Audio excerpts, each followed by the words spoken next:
Hey there, it's Michael Greenwood. Just check that I'm recording actually.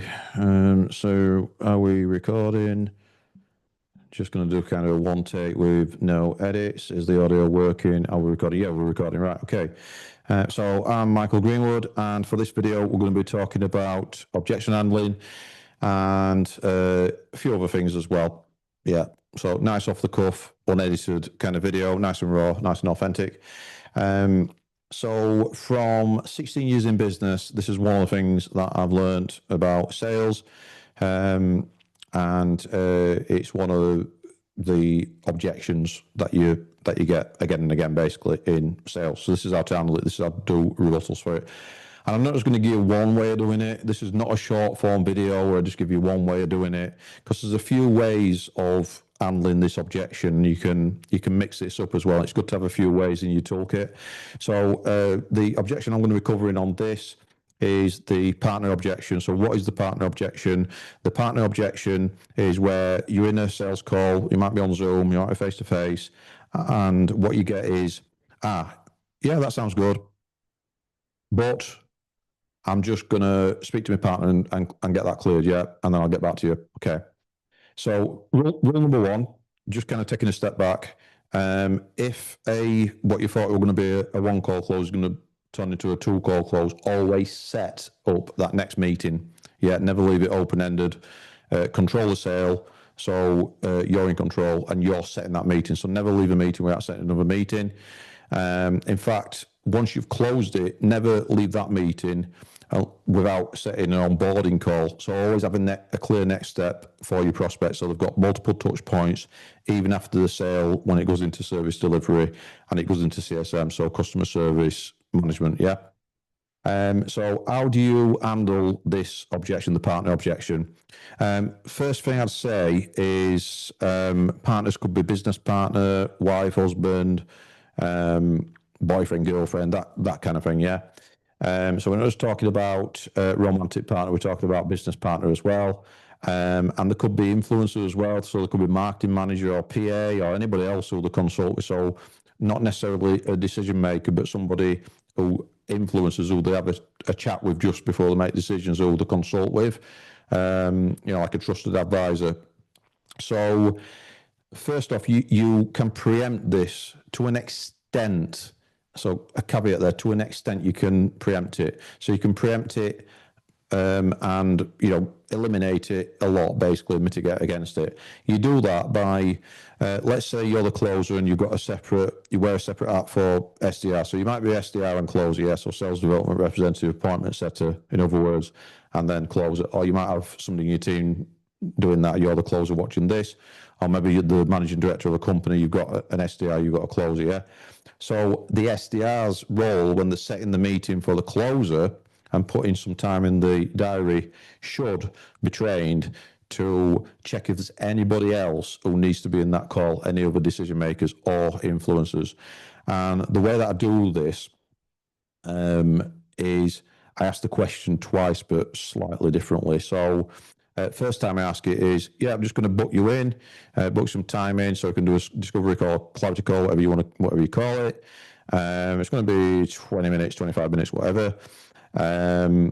This is all for you. That we're going to run through the art of the possible, some hidden gaps in your marketing strategy, etc.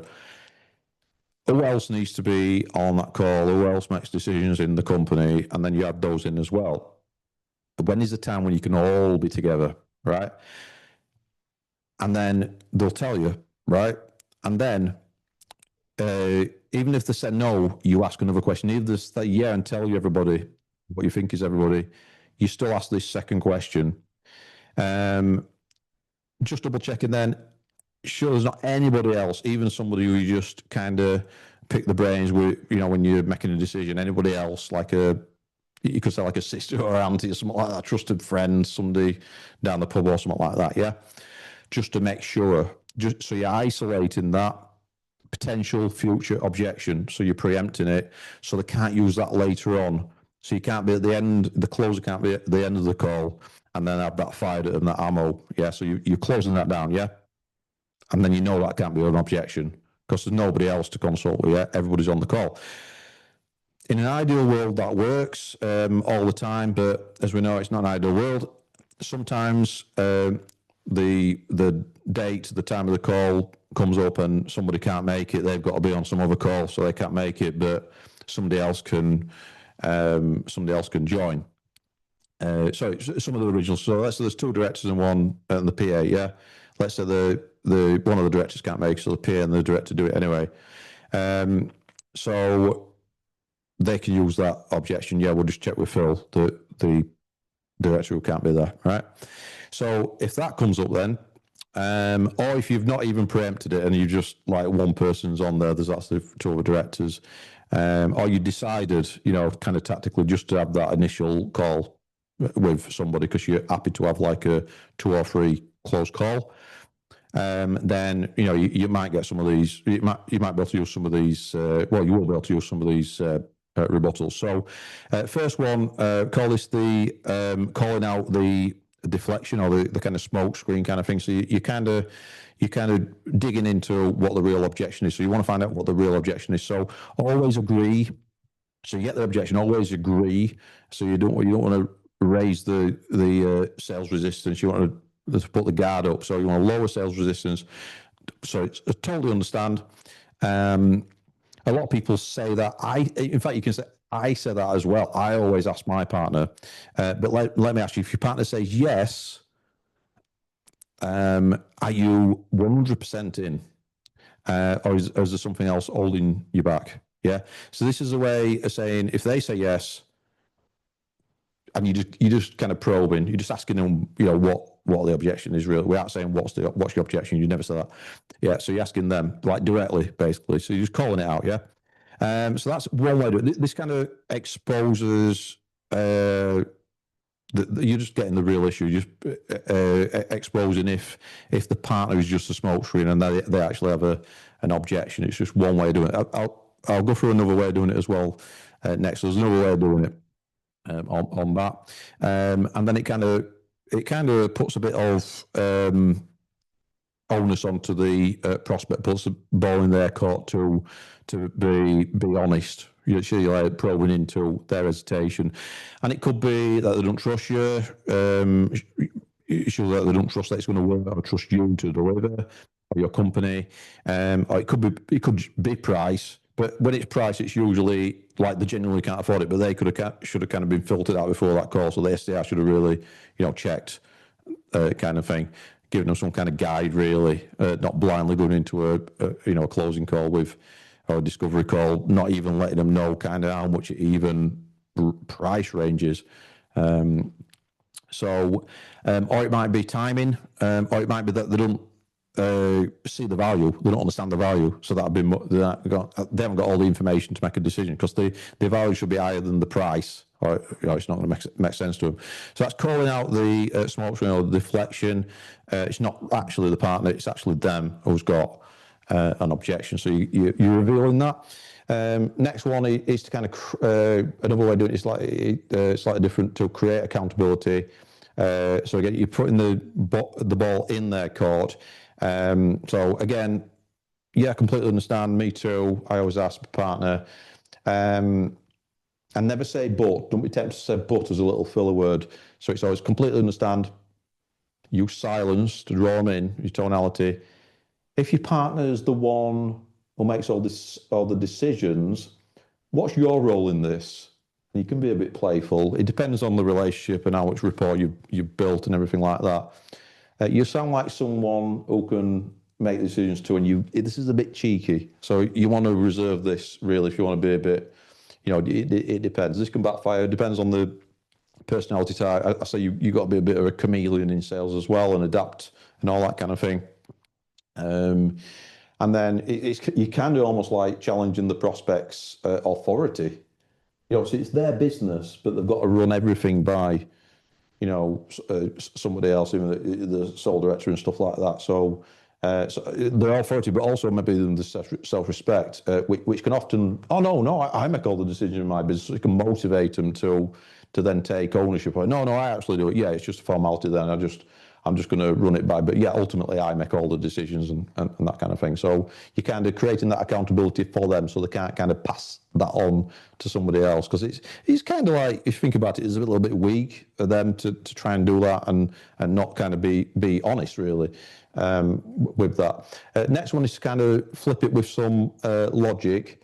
So then, like the first one was about, say, oh yeah, it's not the partner's objection really, is it's your objection. What is that objection, kind of thing. This is kind of flipping that with some logic. So let's say, and you can loop through some of these as well. Let's say you go through one and you still get a little, resistance. You can use some of us and maybe reframe it and all that kind of thing. So yeah, again, always agree. So that makes sense. You should talk to them, but let's make sure when you do, you have all the information to make a good decision. What do you think they'll say, and what would make them say no? And then at that point, let's say you'll just get the real objection a lot of the time from that prospect. So again, it's not the partner, it's really them. Yeah, it's really their real objection. It revealed the true objection. This was in partners as a smokescreen and just kind of that kind of thing. And then another thing is, you might actually at this point, maybe they actually don't have all the information, so they don't understand the value. You sometimes need to go into that value a bit more. So yeah, completely understand. If your partner's anything like you, they just want to make sure it's a good investment for your business, for you and your business, your family.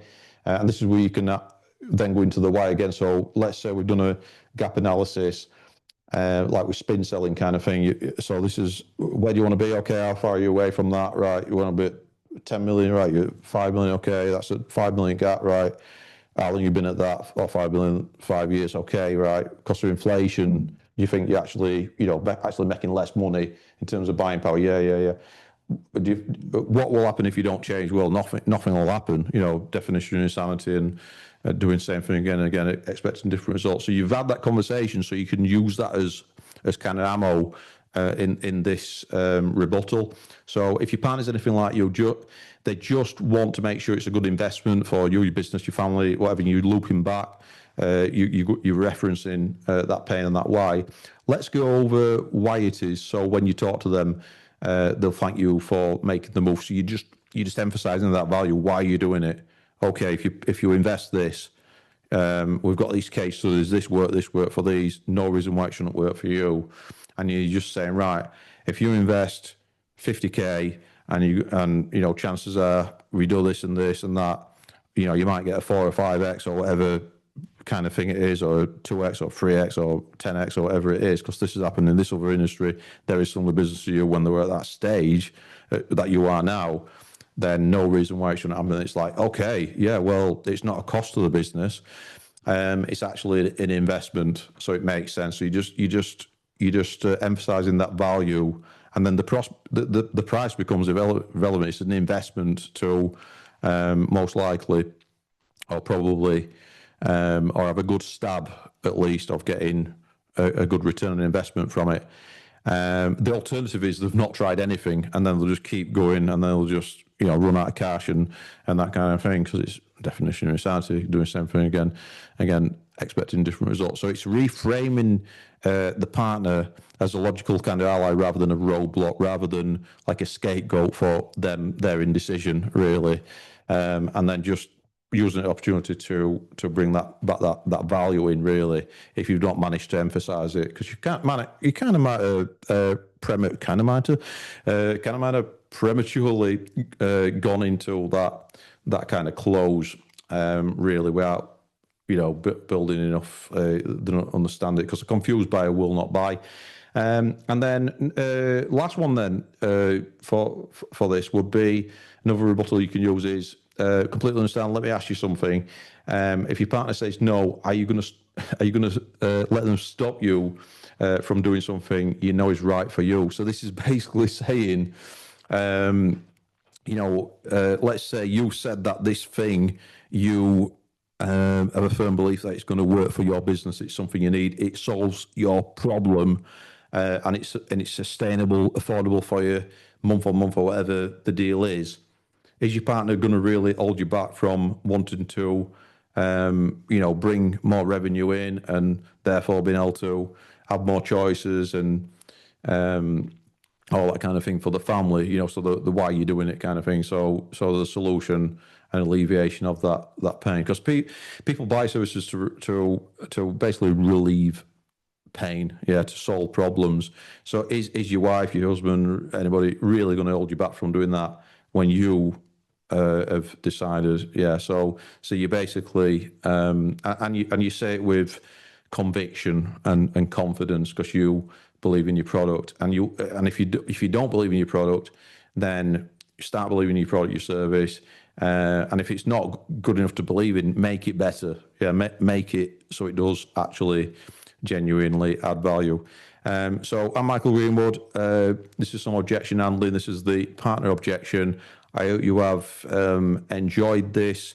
I wanted to give you pretty much my complete toolkit on how to handle this. I didn't want to just give you a one-liner. I didn't want to make it a short form video, just one way of doing it, because I wanted you to really think about it and see it from a few different angles. That's why we start off with the calling it out, and then actually we also create that accountability if you want to use that one. So that's one that you can a tool that you can get your toolkit every so often if you're feeling a bit, like you can do that. So that's the one where you're kind of challenging the prospects, like sense of authority, self-respect, and all that kind of thing. And then you've got the flipping it as well with the logic and saying, okay, what would your partner, what do you think the partner will say? And then they say, oh, well, my partner might say, well, I think the price is a bit high. And really, it's the prospect you're speaking to who's thinking the price is high. That's the real objection. And then if the price is too high, they don't see the value. So you haven't done that piece of work again. So I emphasize why it's not a cost, it's an investment in your services to get a return on investment. It's an investment that they're making in their business.